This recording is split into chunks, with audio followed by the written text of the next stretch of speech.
puisse parler du business sud-coréen comme une marque de pays. Et le téléphone portable. Donc c'est lui qui va commencer à calculer le portable des 100, il nous faut tant d'employés, il nous faut tant de véhicules, il nous faut tant d'ordinateurs, il faut. Ça, c'est maintenant le manager. Parce que lui s'est dit, on me donne 100, je dois apporter un résultat où on gagne de l'argent. Et lui, il est impitoyable, c'est lui la pyramide qui dit c'est 10 personnes, il n'y a pas un de plus. Parce que lui, je lui suis point potentiel, je vais perdre de l'argent. Et donc, le manager, entre guillemets, il est froid. C'est pas un rêveur comme le leader. Le leader, il dit on va être là-bas dans 5 ans, on va être là-bas dans 1 an. Ça, c'est le leader. Donc, il donne la direction. Le manager est capable d'avoir cette vision-là. Mais lui, par contre, c'est un bon gestionnaire. Lui, il est prêt, tu lui donnes des 100, il va faire 110, il va faire 115. Et que donc, souvent, dans l'entreprise, il faut se débrouiller qui a un âge, qui puisse avoir quelqu'un qui est un leader. Un leader n'est pas un rêveur. Il ne dit pas je veux aller épouser la reine Elisabeth II. Ça, ce n'est plus la vision, ça c'est la folie. Parce que la reine Elisabeth II, elle aimerait quelque part les vieillir. Même le rêveur, celui de visionnaire, ce qu'il va dire, moi je veux que le Gabon soit le hub sur le plan des services. On va être plus fort. Ça c'est faisable. Ça c'est faisable. Ici, je me donne 5 ans pour faire ça. Mais ce n'est pas lui qui va aller prendre les machines pour faire cela. Donc dans l'entreprise, il est important effectivement de savoir un petit peu des binômes, un attache entre celui qui tire le chaland.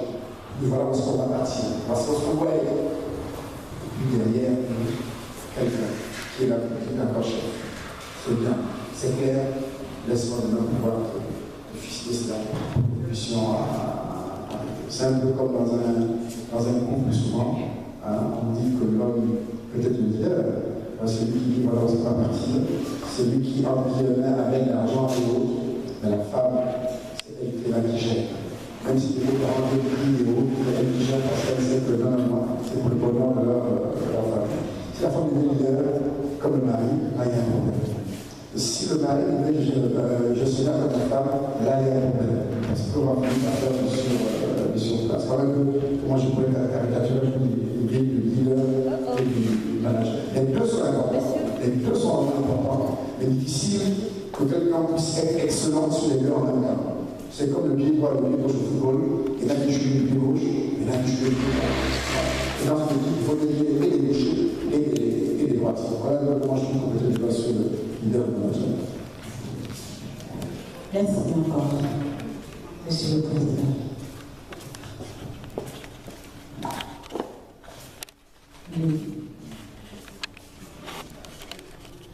Merci. Je souhaiterais poser une question, pas au directeur de GSA Consulting, mais surtout à M. Ricard, parce que son intervention est d'autant plus intéressante que plus d'une fois, nous avons tous eu l'occasion de voir ce monsieur à la télévision participer, apporter sa connaissance, son savoir-faire et son expérience, et surtout l'expérience, parce que ça, c'est, à mon avis, la chose la plus importante, l'expérience vécue. C'est très important. On a un environnement, à mon avis, qui n'est peut-être pas disposé à former des leaders, des managers. La plupart des hommes d'affaires gabonais, je connais un petit peu, enfin je les connais pas tous, je connais un petit peu, ont un parcours pour la plupart atypique. Ce ne sont pas des gens qui ont été formés dans des grandes écoles comme c'est le cas dans le système anglo-saxon, francophone. On a des grandes écoles qui forment une classe d'hommes d'affaires, une classe de personnes disposées à des hommes d'affaires. On a tous plus ou moins des parcours atypiques. C'est-à-dire qu'on fait des études supérieures pour la plupart, certains passent même dans l'université, ce qui paraît incongru à première vue, mais qui est une réalité du terrain dans les affaires au Gabon. Quand on veut faire des affaires, de deux choses l'une. Soit on est véritablement motivé, soit on le fait parce qu'on n'a pas réussi ailleurs. C'est-à-dire qu'on ne sera pas sur les affaires parce que c'est ce qu'on a en dernier recours. Mais en fait, la réalité voudrait que ceux qui découvrent le monde des affaires, c'est-à-dire ceux qui découvrent les affaires de façon générale, sont des gens hyper motivés. Pourquoi ? Parce qu'ils doivent affronter déjà leur propre culture, la culture de la culture du système scolaire, du système d'enseignement qui voudrait que lorsqu'on a été formé, on devienne quelqu'un qui travaille dans un bureau, on est assis, on est plus ou moins fonctionnaire. Donc le vrai combat, à mon avis, commence là. Et c'est pour ça d'ailleurs que je souhaiterais que M. Bicalou nous dise ou nous raconte un petit peu ce qu'il a amené, parce qu'à mon avis, je pense que c'est le point de départ, c'est ça. Qu'est-ce qu'il a amené à devenir un homme d'affaires, ou un leader, ou un grand manager? Parce que c'est vrai qu'on ne peut pas être les deux de façon efficiente à la fois, mais il y a toujours un petit peu il y a toujours un bon manager chez un bon leader et vice-versa. Donc, je souhaiterais vraiment. Qu'est-ce qui a déclenché? Quelle a été l'inspiration? D'où est venue l'inspiration? C'est vraiment très merci de passer la parole. Et peut-être que je vais arriver de ce sujet parce que je vais m'ambassadeur recevoir à 11h. Cher ami, avant de répondre à ta question, je me souviens, c'est comme si c'était hier, on est en 1969, je suis au CEP de l'école Montfort à l'époque. Je me souviens, pour entrer en 6e, on disait qu'il y avait 3 catégories. Ceux qui avaient 12 ans et moins pouvaient faire le concours pour entrer au collège, monsieur. Ceux qui avaient entre 12 et 14 ans faisaient le concours pour aller au CG Montfort. Maintenant, ceux qui avaient 12 et 14 ans faisaient le concours pour aller au lycée technique. Pourquoi je rappelle ça? C'est pour dire qu'en réalité, ceux qui avaient le lycée technique, ceux qui avaient tout raté, parce que quand on a plus 14 ans, on sait de ce qu'on a fait sa carrière. Et donc, on envoie le lycée technique, tous ceux qui ont raté leur scolarité. Ça veut dire que les gens qui allaient apprendre un métier étaient des gens qui allaient par défaut, parce qu'ils avaient échoué partout ailleurs. Alors qu'aujourd'hui, les gens de métier, un bon maçon, un bon soudeur, un bon carreleur, un bon routier, ils battent le million par mois. Donc mieux que un à la fonction publique qui est officiellement à 350 ou 400 000 francs. Donc voilà un exemple de comment on a pu orienter des gens par défaut. Et conclusion, il y a très peu de problèmes dans les métiers. C'était perçu comme étant désobligeant. C'est vraiment ce qui a fait ça moi. Voilà donc le premier. Maintenant, quand tu dis effectivement la formation à l'université, c'est pas mauvais d'être à l'université, c'est pas mauvais. Il n'est pas forcément qu'à l'université pour soit fonctionnaire, mais simplement, là aussi, on a un pays de 500 000 habitants, donc nous sommes pas seulement. Derrière, il y a eu le pétrole. J'ai la chance de rencontrer la période avant le pétrole. Donc le jeune, c'était différent avant le pétrole. Après est arrivé le pétrole. Le pétrole a donné plein d'argent. Tant dans le milieu du pétrole, dans l'administration, la fonction publique avec le budget d'État accru.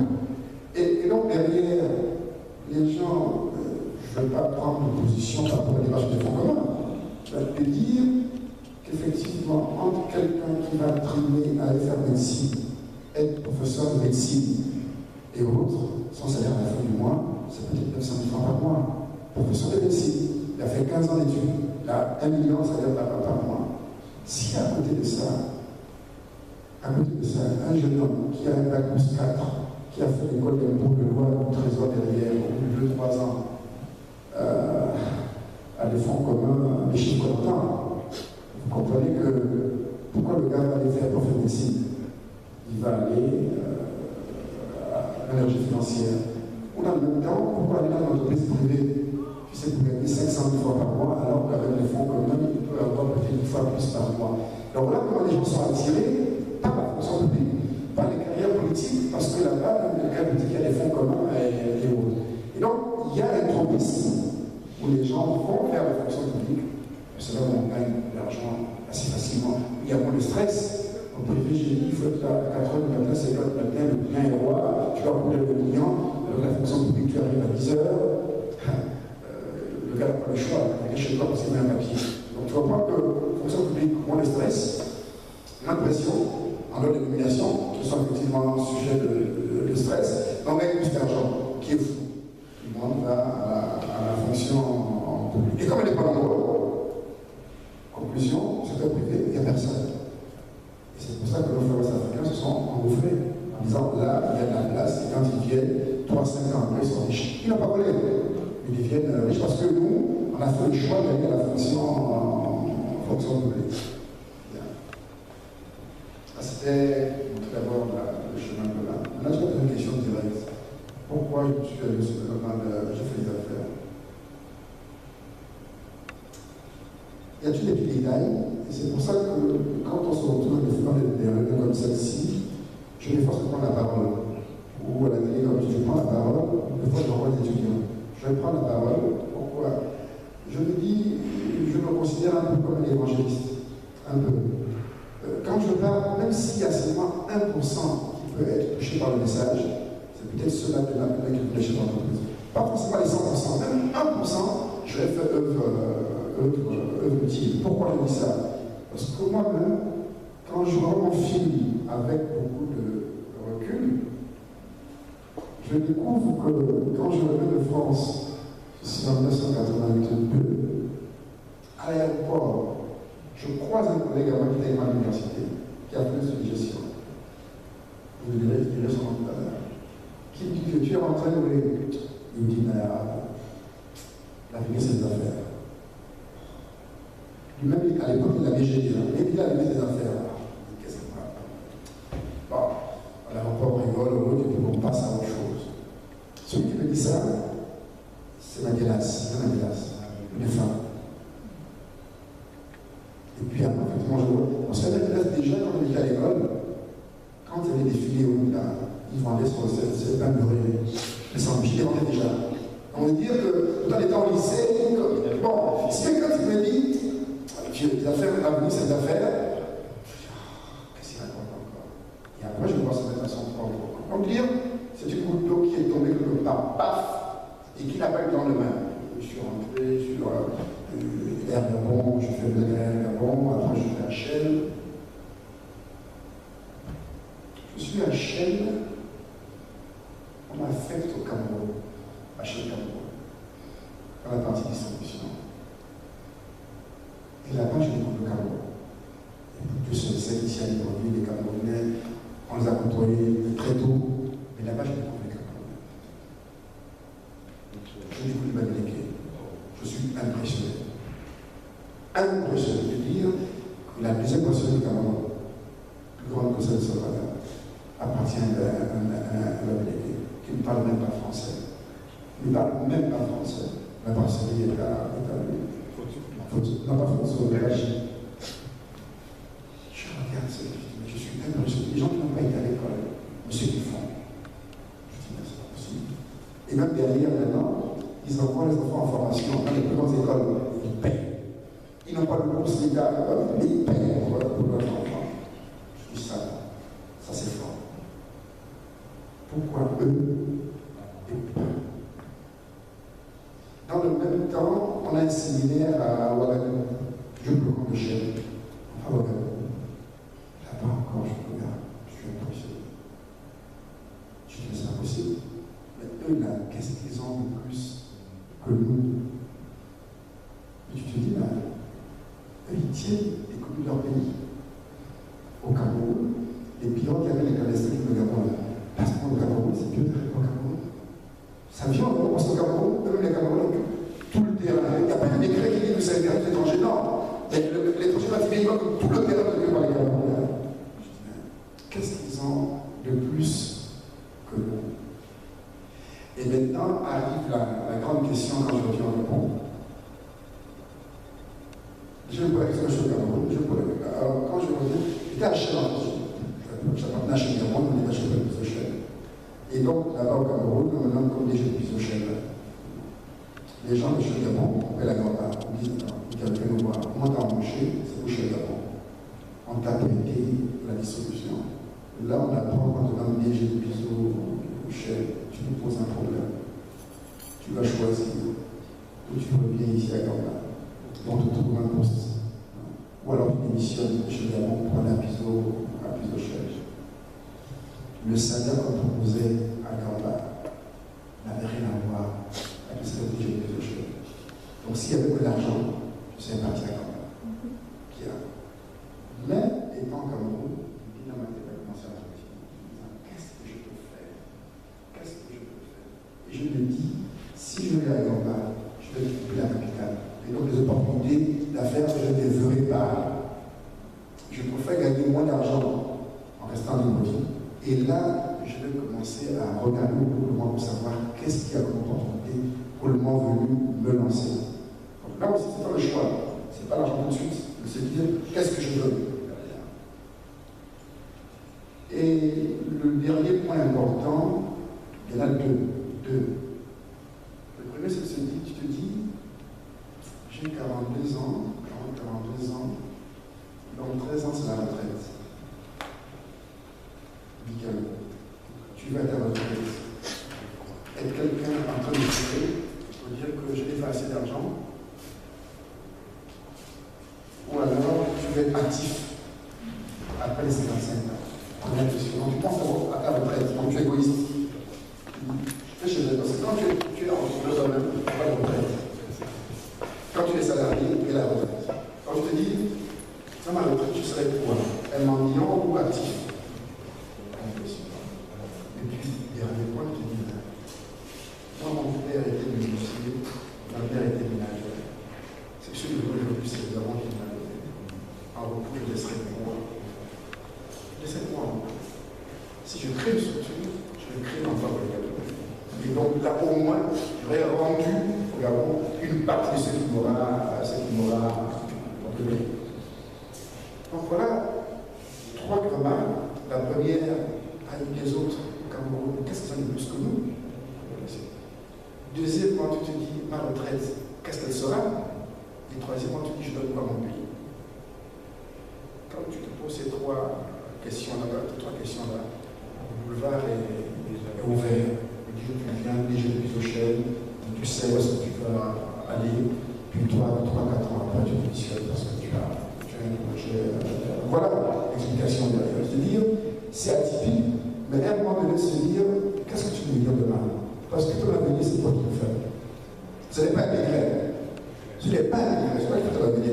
Et même, à propos de décret, je vous sortais une anecdote qui m'est arrivée, justement, quand au bout des